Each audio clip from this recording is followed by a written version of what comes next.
आइज कुन्टुर आइज आइज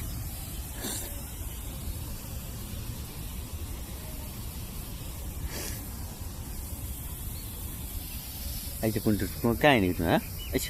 आइज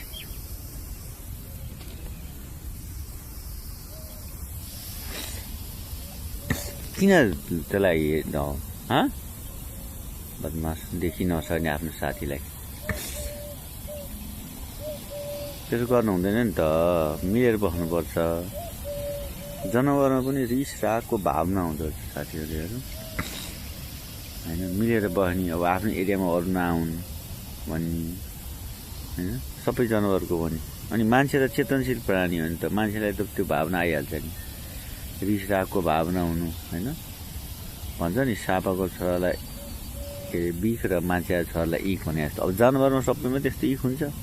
मान्छेमा त हुनु स्वाभाविक लाग्यो है मलाई चाहिँ तपाईँलाई कस्तो लाग्यो कमेन्ट गर्नु